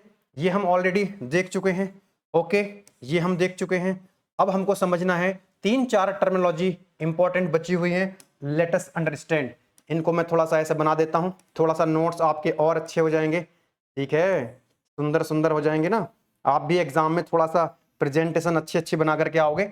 आइएगा, आइए जरा, तो हम समझने का प्रयास कर रहे हैं कि पोरिंग बेसिन क्या होता है। What is pouring basin? आपने ये देख लिया कि जो सैंड के अंदर है, ये हमने कैविटी बनाई है, ये वो कैविटी है जो हमने पैटर्न की हेल्प से बनाई है। इसी के अंदर तो मोल्टन लिक्विड मेटल आकर के मेल्ट, जो मोल्टन लिक्विड मेटल है वो यहां पर लाना है और वो सॉलिडिफाई हो जाएगा, तो प्रोडक्ट बन जाएगा। अब मोल्टन लिक्विड मेटल कहां पे होगा, फर्नेस में होगा, फर्नेस से लाएंगे और वो यहां पर, जिस देखो ये फनल शेप की एक पैसेज है, ये देख रहे हैं, ये फनल शेप की एक पैसेज है जिसके अंदर मोल्टन लिक्विड मेटल को हम पोर कर रहे होते हैं। जैसे मैंने आपको बताया था कि एक कंटेनर से दूसरे कंटेनर में जब हम कोई लिक्विड को पोर करते हैं तो ऐसी कोई फनल शेप है, यहां से मोल्टन लिक्विड मेटल आएगा, कहां पर आएगा, पोरिंग बेसिन में आएगा। और वो जो लिक्विड मेटल है कहां तक ले जाना है उसको, उस मोल्टन लिक्विड मेटल को यहां लाना है। उसके बाद आप देखेंगे नेक्स्ट, पोरिंग बेसिन हो गया। नेक्स्ट है आपका स्प्रू। स्प्रू क्या होता है, एक टेपर शेप होती है, इस तरह की एक पैसेज होता है ये भी, और ये वर्टिकल पैसेज होता है ना। ये कैसा है, ये वर्टिकल पैसेज है। कैसा है, ये है आपका वर्टिकल पैसेज। अब ये इसको डिफाइन कैसे करोगे कि स्प्रू क्या है, कि टेपर वर्टिकल पैसेज है जो मोल्टन लिक्विड मेटल को कहां से, ये है पोरिंग बेसिन से कहां तक लाएगा, वो लाएगा यहां तक, रनर तक। ये आप देख रहे हैं, ये रनर है, ये रनर है, हॉरिजॉन्टल पैसेज जो है वो रनर है। ठीक है, तो मोल्टन लिक्विड मेटल यहां से यहां तक आएगा, तो वो किसके माध्यम से आएगा, स्प्रू के माध्यम से आएगा। तो स्प्रू क्या है, एक पैसेज है वर्टिकल, जिसके अंदर क्या होगा, पोरिंग बेसिन से लगा हुआ है यहां पे, तो यहां से मोल्टन लिक्विड मेटल यहां तक ले आएगा उसको। उसके बाद क्या है, यहां पर आप देख सकते हैं रनर है। तो ये जो पार्टिंग लाइन है यहीं पर क्या होता है, रनर होता है, मतलब ये हॉरिजॉन्टल पैसेज होता है, मोल्टन लिक्विड मेटल क्या होगा, अब ऐसे जाएगा। तो रनर क्या है, एक रनर एक हॉरिजॉन्टल पैसेज है जिसके माध्यम से जो मोल्टन लिक्विड मेटल है वो स्प्रू से कहां तक जाएगा, वो गेट तक जाएगा। यहां पर एक गेट लगा हुआ है, गेट यहां पर लगा हुआ है। ये जो आप मोल्ड कैविटी देख रहे हैं ना, ये जो आप मोल्ड कैविटी देख रहे हैं, तो मोल्ड कैविटी की जो एंट्री है, मोल्ड कैविटी के अंदर जो मोल्टन मेटल यहां पर एंटर हो रहा है, इसको बोलते हैं गेट। क्या बोलते हैं इसको? गेट बोलते हैं। जैसे मैंने एग्जांपल दिया था आपको अभी, जैसे मैंने आपको एग्जांपल दिया था कि ये जो आपका क्लासरूम है ये एक मोल्ड कैविटी है, सैंड के अंदर आपने पैटर्न रखा, उसको बाहर निकाल लिया तो ये मोल्ड कैविटी बन गई है। अब जो बाहर गैलरी है ना, मान लो ये क्लासरूम है, 3rd फ्लोर पे है, उधर जाकर के लास्ट में क्या है, वो एक लास्ट में एकदम कॉर्नर में क्या लगा हुआ है, एक मान लो एक पाइप लगा हुआ है वर्टिकल इस तरह से, वो हो जाएगा स्प्रू। और छत जो है आपकी वो क्या हो जाएगी, पोरिंग बेसिन। तो पोरिंग बेसिन में मोल्टन लिक्विड मेटल है तो वहां पोरिंग क्या आएगा, वो छत पे से क्या आएगा, इस स्प्रू के अंदर, स्प्रू के अंदर मोल्टन लिक्विड मेटल आएगा और वो कहां पे जाएगा, वो आएगा गेट के अंदर। तो जो वो छत पोरिंग बेसिन वहां से आया नीचे स्प्रू से, वर्टिकल पैसेज है, ठीक है। उसके बाद जो गैलरी बनी हुई है उसको आप रनर कह सकते हैं। अब वो गैलरी से आ रहा है लिक्विड, मोल्टन लिक्विड मेटल, अब इस रूम के अंदर आएगा, आ रहा है बहता हुआ, फ्लो होता हुआ, और फिर ये जो रूम के अंदर एंटर करेगा, जो कैविटी है मोल्ड कैविटी। अब जो रूम पे आपका गेट लगा हुआ है, एंट्री जहां से होगी तो उसको बोलते हैं गेट। यहां पर जो एंट्री हो रही है दैट इज द गेट। अब मोल्टन लिक्विड मेटल यहां से फ्लो होना स्टार्ट हुआ, इसके अंदर आएगा और जहां तक आएगा तो वो क्या होगा, सॉलिडिफाई हो जाएगा। और सॉलिडिफाई होगा तो क्या बन जाएगा, प्रोडक्ट आपका बन जाएगा। यहां पर आपने कोर लगा दिया, कोर को सपोर्ट करने के लिए चैपलेट्स लगा दी। एक चीज और यहां पर आप देख रहे हैं दैट इज द राइजर। ये राइजर क्या होता है, देखो भाई, जब आप मोल्टन लिक्विड मेटल है आपके पास, उसको आपने इसके अंदर लेके जाना है तो उसका टेम्परेचर बहुत ज्यादा होगा। अब मान लीजिए मोल्टन लिक्विड मेटल यहां पे आ गया, यहां पे मोल्टन लिक्विड मेटल आ गया, लेकिन ये जो मोल्टन लिक्विड मेटल है आप सभी जानते हैं कि सॉलिडिफाई होने के बाद वो श्रिंक भी तो हो सकता है।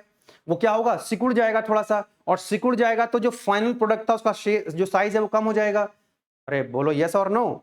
तो उसको कंपनसेट करने के लिए हमने राइजर लगा दिया है। मतलब ये हुआ कि जब मोल्टन लिक्विड मेटल यहां से चला, यहां तक आया, यहां तक आ गया, और यहां आने के बाद वो जमना स्टार्ट होने लग जाएगा। तो जब तक वो जमने से पहले ही क्या होगा, वो श्रिंक हो जाता है थोड़ा सा, जमने से पहले, सॉलिडिफाई होने से पहले वो थोड़ा सा श्रिंक हो जाता है। अब वो श्रिंक हो जाएगा तो वहां पर जो है स्पेस खाली रह जाएगा, तो वो तो जो है पूरा भर नहीं पाएगा। तो इसलिए क्या करा, यहां पर राइजर लगा दिया, तो मोल्टन लिक्विड मेटल यहां पर तो जाएगा, थोड़ा सा मोल्टन मेटल यहां पर ऊपर जम इकट्ठा हो जाएगा यहां पे। अरे राइजर का एक रिजर्वायर है, राइजर है एक मोल्टन मेटल का रिजर्वायर है। तो यहां पर क्या आएगा, यहां पे आएगा, इसके ऊपर मोल्टन लिक्विड मेटल यहां भर जाएगा थोड़ा सा, और जैसे ही यहां पर अंदर जाएगा इस कैविटी के अंदर जहां पर ये जमाना है, तो जैसे ही वो श्रिंक होगा तो मोल्टन लिक्विड मेटल इसमें से, राइजर में से इसके अंदर भर देगा, कंपनसेट कर देगा। आई होप कि आपको राइजर का फंक्शन समझ में आ गया होगा। राइजर क्या है बेटा, राइजर जो है, राइजर एक मेटल, मोल्टन लिक्विड मेटल को रिजर्व कर लेता है। यहां से मोल्टन लिक्विड मेटल आएगा, यहां भी ये ऊपर भर जाएगा और यहां पर चला जाएगा। जब इसके अंदर जा रहा होगा तो टेम्परेचर तो कम होगा कि नहीं होगा।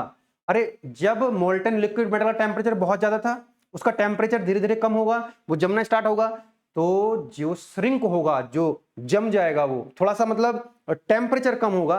टेम्परेचर कम होने की वजह से उसका साइज कम हो सकता है। मोल्टन यहां पर जो प्रोडक्ट बनना था उसको कंपनसेट करने के लिए, है ना। मान लो यहां पर 5 ml, या मान लो यहां पर 100 ml जो है वो कम रह गया, तो वो 100 ml कहां से पूर्ति हो जाएगी, रिजर्वायर से, क्योंकि रिजर्वायर के अंदर वो जम गया था। अब रिजर्वायर में क्या होता है, बाद में जमता है। भाई एक बात बताओ, अब आपको ये समझ में आ रहा होगा कि यार जब यहां पर जम रहा है, ये जब यहां पर जम रहा है तो इसके अंदर भी तो जम गया होगा। नहीं, इसका जो सरफेस एरिया पर डिपेंड करता है। हीट ट्रांसफर रेट जब ज्यादा होगा तो वो जल्दी जम जाएगा। तो हमने क्या करते हैं, इसको ऐसा कुछ बनाया जाता है, इसका सरफेस एरिया, ताकि इसके अंदर जो मोल्टन मेटल जो लिक्विड के फॉर्म में है वो बाद में जमेगा। पहले इसके अंदर जमना स्टार्ट होगा, इसके अंदर बाद में जमेगा, इसमें बाद में फ्रीज होगा। फ्रीज तो होना ही है, वो तो फ्रीज तो सब में हो जाएगा। यहाँ पे भाई कितनी देर तक रुकेगा, वो सब में फ्रीज हो जाएगा। लेकिन हमारा जो पर्पज है वो ये है, हमारा प्रोडक्ट, तो हम क्या करेंगे, जब जम जाएगा पूरा का पूरा, तो यहां से इसको काट के निकाल लेंगे, ये सब क्या हो जाएगा, वेस्ट हो जाएगा। इसको दोबारा से रिसाइकिल कर लेंगे। जम तो जाएगा, जमेगा तो पूरा, लेकिन इसमें बाद में जमेगा, इसमें बाद में जमेगा, इसमें पहले जमेगा, ऐसा कुछ बनाया जाता है। वो राइजर डिजाइन के ऊपर हम जब राइजर की बात करेंगे अलग से बाद में, अभी तो हम टर्मिनोलॉजी पढ़ रहे हैं कि राइजर का काम क्या होता है। तो राइजर का काम क्या होता है, जो मोल्टन लिक्विड मेटल है उसको कंपनसेट करता है, कंपनसेट करता है। लिक्विड श्रिंकेज को। अब हम नेक्स्ट लेक्चर में श्रिंकेज पढ़ेंगे तो अब आपको और ज्यादा समझ में आने वाला है राइजर का फंक्शन। बहुत अच्छा लगने वाला है टॉपिक आपको, ये बहुत ही इंटरेस्टिंग टॉपिक है, बहुत मजेदार टॉपिक है, बहुत मजेदार टॉपिक है। राइजर को हम क्यों कैसा डिजाइन करते हैं, इसके अंदर लिक्विड बाद में जमेगा, इसके अंदर पहले जम जाएगा, वो सारी बातें हम करेंगे। तो फिलहाल तो ये समझो कि ये राइजर क्या है, एक मोल्टन लिक्विड मेटल का एक रिजर्वायर है। ये मेटल को रिजर्व कर लेता है और जब यहां जरूरत पड़ती है तो उसको सप्लाई कर देता है, ताकि इसका साइज जो लिक्विड श्रिंकेज है उनको कंपनसेट कर देता है। आगे चल सकते हैं कि हम लोग ये सारे के सारे टर्मिनोलॉजी मैंने आपको बता दी है। कुछ टर्मिनोलॉजी बची हो तो उसको देख लेते हैं। ये मैंने आपको बता दिया है ना, पोरिंग बेसिन क्या होता है, स्प्रू क्या होता है, रनर क्या होता है, गेट क्या होता है। आगे भी कुछ है क्या इसके अंदर, आगे कुछ है, चैपलेट्स बता दिया, राइजर मैंने अभी आपको बता दिया। अब इसके अंदर बचता है चिल्स एंड चैपलेट्स। इसको मैं बाद में समझाऊंगा आपको, 1-2-3 लेक्चर के बाद, ये बाद में समझ में आएगा। कुछ चीजें ऐसी होती हैं अपने टाइम से जब उनको समझाया जाए तो जाके समझ में आता है, ठीक है ना। अभी हम इससे पहले अलावेंस पढ़ेंगे, पैटर्न पढ़ेंगे, कितने टाइप्स के पैटर्न्स होते हैं, कास्टिंग डिफेक्ट्स पढ़ेंगे। उसके बाद मैं आपको बताऊंगा चिल्स एंड पैडिंग क्या होती है, ठीक है ना। चलिए, so this is all about the casting terminology. ये पूरी कास्टिंग, तो ये डायग्राम बड़ा इंपॉर्टेंट है ना। इस पोरिंग बेसिन क्या होता है, स्क्रू क्या होता है, राइजर क्या होता है, पार्टिंग लाइन क्या होती है, रनर, गेट है ना, मोल्ड कैविटी, कोर क्या होता है, चैपलेट्स क्या होता है, कोप ड्रैग क्या होता है, इसका बेसिक आइडिया आपको लग चुका होगा। एक बार आप इसको रीड आउट कर लीजिएगा। नोट्स आपको एप्लीकेशन के अंदर ही मिल जाते हैं, है ना। इसको मैं थोड़ा सा रफ कर देता हूं तो ताकि नीट एंड क्लीन नोट्स रहें, और एग्जाम में भी आप लोगों से मैं उम्मीद करूंगा कि बहुत अच्छे से आप लोग लिख करके आएंगे, तभी हमारी जो मेहनत है वो सफल होगी। यस और नो, आगे बढ़ सकते हैं। यस, नो, अब आगे बढ़ने का प्रयास कर रहे हैं हम लोग। एडवांटेज, डिसएडवांटेज और एप्लीकेशन की बात करते हैं और आज के इस सेशन को बाइंड अप करते हैं, ठीक है जी। चलो आगे बढ़ा जाए। नेक्स्ट, इसको आप याद दिलवा देना, छूट ना जाइए, टॉपिक बाद में कवर कराएंगे। Now what are the advantages of casting. Casting से जो आप प्रोडक्ट बना रहे हो, उसके एडवांटेज क्या होंगे कि complex shape of object can be easily produced. जो आप ऑब्जेक्ट बनाते हो वो कितना भी कॉम्प्लेक्स हो, आप इजीली कास्टिंग की हेल्प से मैन्युफैक्चरिंग कर सकते हो, उस ऑब्जेक्ट को बना सकते हो। Tools used in this technique, इस कास्टिंग के अंदर जो हम टूल्स यूज करते हैं बहुत ज्यादा कॉस्टली नहीं होते हैं, ठीक है ना। Any type of material can be easily cast, मतलब किसी भी टाइप का मटेरियल हो उसको हम कास्टिंग कर सकते हैं, ऑब्जेक्ट बना सकते हैं, चाहे वो मटेरियल हार्ड हो या सॉफ्ट हो, है ना। चाहे वो मटेरियल हार्ड हो, जैसे फॉर एग्जांपल मशीनिंग आप लोग कर रहे हैं, जैसे फॉर एग्जांपल आपको मेटल को काट के बनाना है, एक मशीनिंग यूनिट नंबर 2 में जो हम कटिंग पढ़ेंगे, मेटल को काटना है, तो मेटल को काटने के लिए क्या करना पड़ेगा कि भाई एक मेटल को जब काटना है, एक वर्कपीस है जिसको काटना है, और जब काटोगे तो कोई टूल चाहिए होगा, कटिंग टूल, तो कटिंग टूल भी किसी मेटल का बना होगा, किसी मटेरियल का बना होगा। अब एक मेटल दूसरे मेटल को काट रहा होगा, अब हो सकता है कि जो काटने वाला है वो काट ना पाए उसको, जो काटने वाला है वो काट ना पाए उसको, वो इतना हार्ड है कि काट ही नहीं पा रहा कटिंग टूल। इसमें कोई दिक्कत वाली बात नहीं है, मेटल चाहे वो सॉफ्ट हो चाहे वो कितना भी हार्ड हो, क्योंकि अल्टीमेटली उसको भट्टी में ले जाकर के मेल्ट करना है, उसको पिघला लेना है, क्या ही फर्क पड़ना है, उसको मेल्ट करना है। अब हार्ड है या सॉफ्ट है तो क्या फर्क पड़ेगा उस चीज से, मेल्ट कर देना है भट्टी में ले जाकर के, उसको कोई फर्क पड़ने वाला नहीं है। तो मेटल कितना भी हार्ड क्यों ना हो, हम इजीली उसका प्रोडक्ट बना सकते हैं कास्टिंग के माध्यम से, ठीक है। तो वही ये पॉइंट लिखा गया है यहाँ पे, आई होप कि समझ में आ गया होगा। चाहे मेटल कितना भी हार्ड हो, चाहे मेटल कितना भी सॉफ्ट हो, आप मेटल का कास्टिंग कर सकते हो, चाहे वो डक्टाइल हो या ब्रिटल हो, चाहे वो डक्टाइल हो या ब्रिटल हो। डक्टाइल और ब्रिटल का समझ में आता है, जैसे कास्ट आयरन है वो डक्टाइल ब्रिटल मटेरियल होता है, ब्रिटल मटेरियल होता है, जैसे चौक होती है ब्रिटल मटेरियल होती है। चौक मतलब जो मेटल ऐसे होते हैं बिखर जाते हैं, उन पर टेंसाइल फोर्स एकदम बिखर जाते हैं। मान लो आप काट रहे हो किसी मेटल को, एक कटिंग टूल से काट रहे हो, पता लगा काटते काटते उसका चूरा हो गया, मान लो काटते काटते वो बिखर गया, चूरा हो गया, कैसे करोगे उसको। जैसे मिट्टी होती कई तरह की, कुछ मिट्टी जो है वो होल्ड हो जाती है, कुछ मिट्टी का चूरा हो जाता है, ऐसी मेटल्स भी होते हैं। आपने काटना स्टार्ट करा, पता लगा उसका चूरा हो गया, बिखर गया मेटल, है ना, बन ही नहीं पाया उसका प्रोडक्ट। तो चाहे मटेरियल कितना भी ब्रिटल हो कोई फर्क पड़ने वाला नहीं है, मेल्ट ही तो करना है, पिघलाना है ले जाकर के। चाहे डक्टाइल हो या ब्रिटल मटेरियल हो, किसी भी टाइप का मटेरियल हो, आप कास्टिंग इजीली कर सकते हैं। एक और एडवांटेज है, large size object can be produced by casting only. मान लो आपके पास 100 टन का है, 250 टन का है, मान लो इतना बड़ा, जैसे मैंने आपको रूम का एग्जांपल दिया, इतना बड़ा कोई ऑब्जेक्ट बनाना है, कौन सी मशीन पे बनाओगे भाई इतना हैवी प्रोडक्ट, तो उसके लिए आप क्या यूज कर सकते हो, कास्टिंग। ऐसे बहुत सारे ऑब्जेक्ट बनाने पड़ते हैं, बहुत भारी भरकम ऑब्जेक्ट बनाने पड़ते हैं, तो वो कास्टिंग से ही संभव है, और कोई टेक्निक वहां पर काम नहीं करती है, that is the major advantage of casting.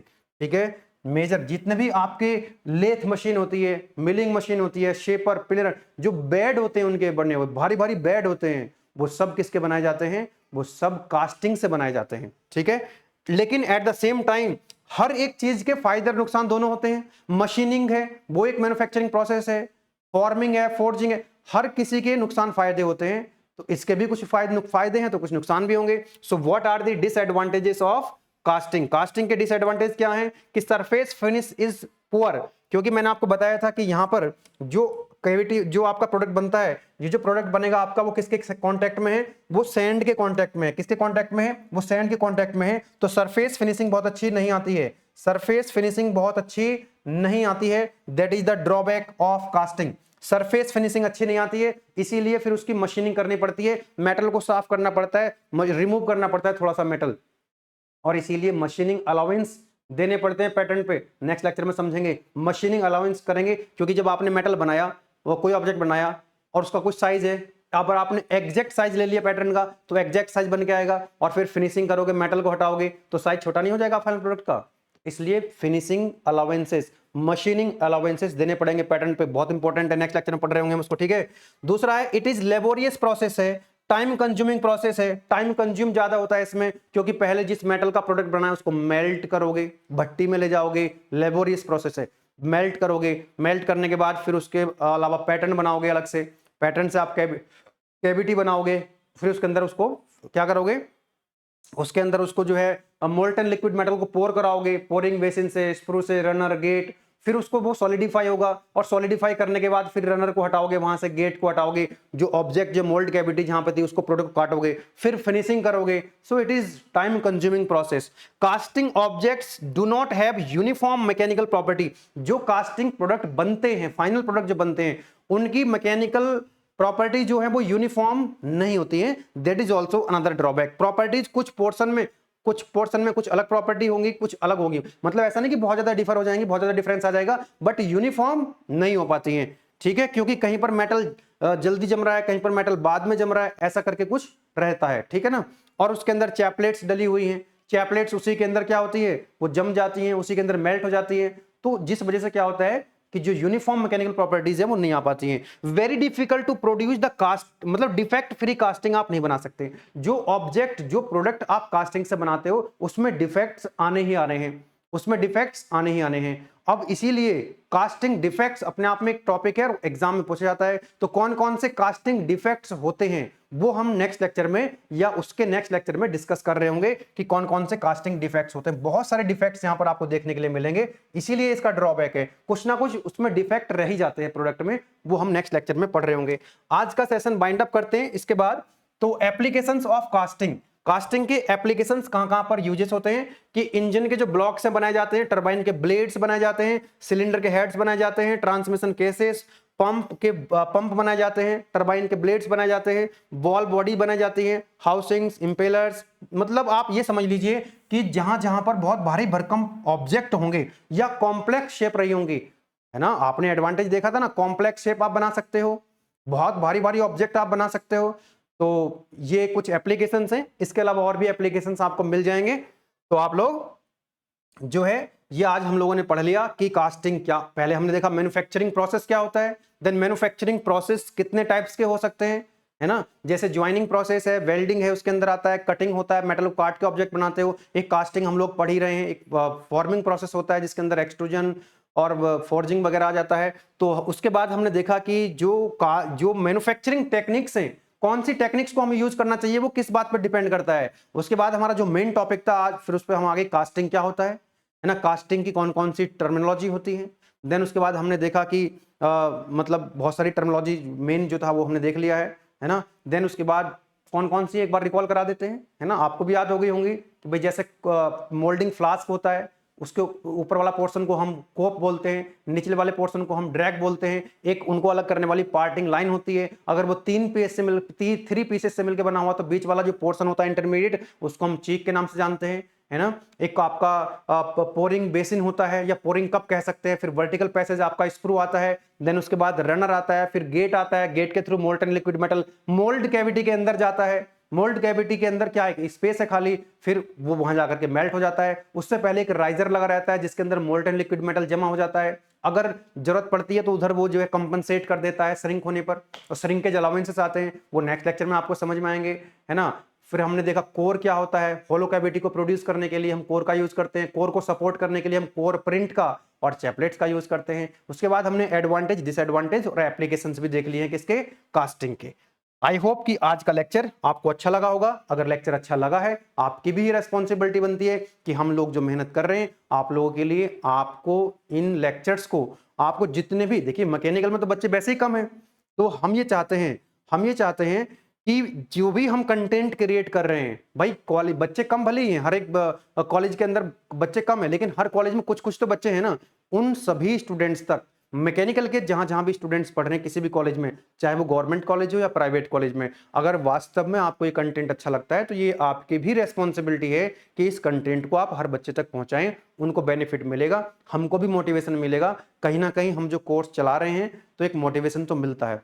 संख्या बहुत कम हो जाती है मैकेनिकल थर्ड ईयर में, क्या हुआ कि संख्या बहुत कम रहती है बच्चों की, हम टीचर से बात करते हैं कोई रेडी नहीं होता है, लेकिन अब हर एक सब्जेक्ट मैं पढ़ाऊं ये भी पॉसिबल नहीं हो पाता है, लेकिन मैंने ये डिसाइड किया, इसीलिए शायद आपका जो कोर्स है वो थोड़ा डिले हुआ, तो मैंने ये डिसाइड किया कि नहीं, मेरी कोशिश रहेगी कि मैन्युफैक्चरिंग में मेजर पोर्शन में आपको कंप्लीट कराऊं। इसी के साथ मैं एक्सपेक्ट करूंगा आप सभी लोगों से भी, बच्चा भले ही मैकेनिकल में कम है कोई बात नहीं, जो है नो प्रॉफिट नो लॉस पे भी हम ये कोर्स चला लेंगे, रन करा लेंगे, लेकिन इसको हम रन कराने का फैसला लिया है तो रन कराएंगे। मैन्युफैक्चरिंग आपको पूरा कराएंगे, अप्लाइड थर्मोडायनामिक्स आपको पूरा करा रहे हैं, और भी जो भी सब्जेक्ट्स हैं पूरा कराएंगे।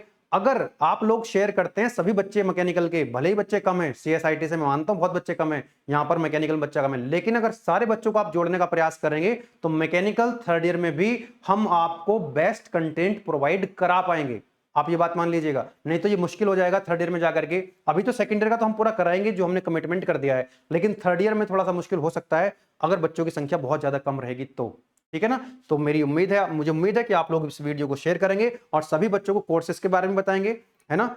जो जो हमारे कोर्सेज चल रहे हैं कॉम्बो पैक, एक बार डिटेल में आपको बता देता हूं, आप लोग वीडियो को शेयर कर दीजिएगा, बता दीजिएगा जिनको नहीं पता है। अप्लाइड थर्मोडायनामिक्स और आपका स्ट्रेंथ ऑफ मटेरियल, मैन्युफैक्चरिंग, बाकी जो और भी सब्जेक्ट्स हैं, मैथमेटिक्स 4 भी आपको जो है अलग से मिल जाता है, तो हर एक चीज आपको प्रॉपर तरीके से एप्लीकेशन के अंदर मिल रही होती है। वीडियो लेक्चर्स, पीडीएफ नोट्स और एकेटीवी पीवाईक्यूज मिल जाते हैं आपको। हेल्पलाइन नंबर आपको मिल रहा है, कोई भी दिक्कत आती है इस कोर्स को बाय करने में या पेमेंट का कोई भी इशू होता है, या किसी बच्चे को ऐसे कोई वैसे तो हमने कोर्स की जो प्राइस है, सभी की जो कॉम्बो पैक है, हम उसको थोड़ा सा कोशिश करते हैं कि कम रहे, है ना, जितना कम हो सकता है उतना कम रखने का प्रयास करते हैं। सीएसआईटी का कॉम्बो पैक 5 सब्जेक्ट का वो ज्यादा रहता है, और मैकेनिकल का हम थोड़ा सा कम रखते हैं। तो आप लोगों से रिक्वेस्ट है कि आप इसको जितना ज्यादा शेयर कर सकते हैं शेयर कीजिएगा, ताकि हमको भी एक मोटिवेशन मिलता रहे, और जब मोटिवेशन मिलता रहता है तो और ज्यादा एनर्जी के साथ हम काम करते हैं, और ज्यादा जो है हम कंटेंट को और बेहतर बनाने का प्रयास करते हैं, ज्यादा समय देने का प्रयास करते हैं, ठीक है।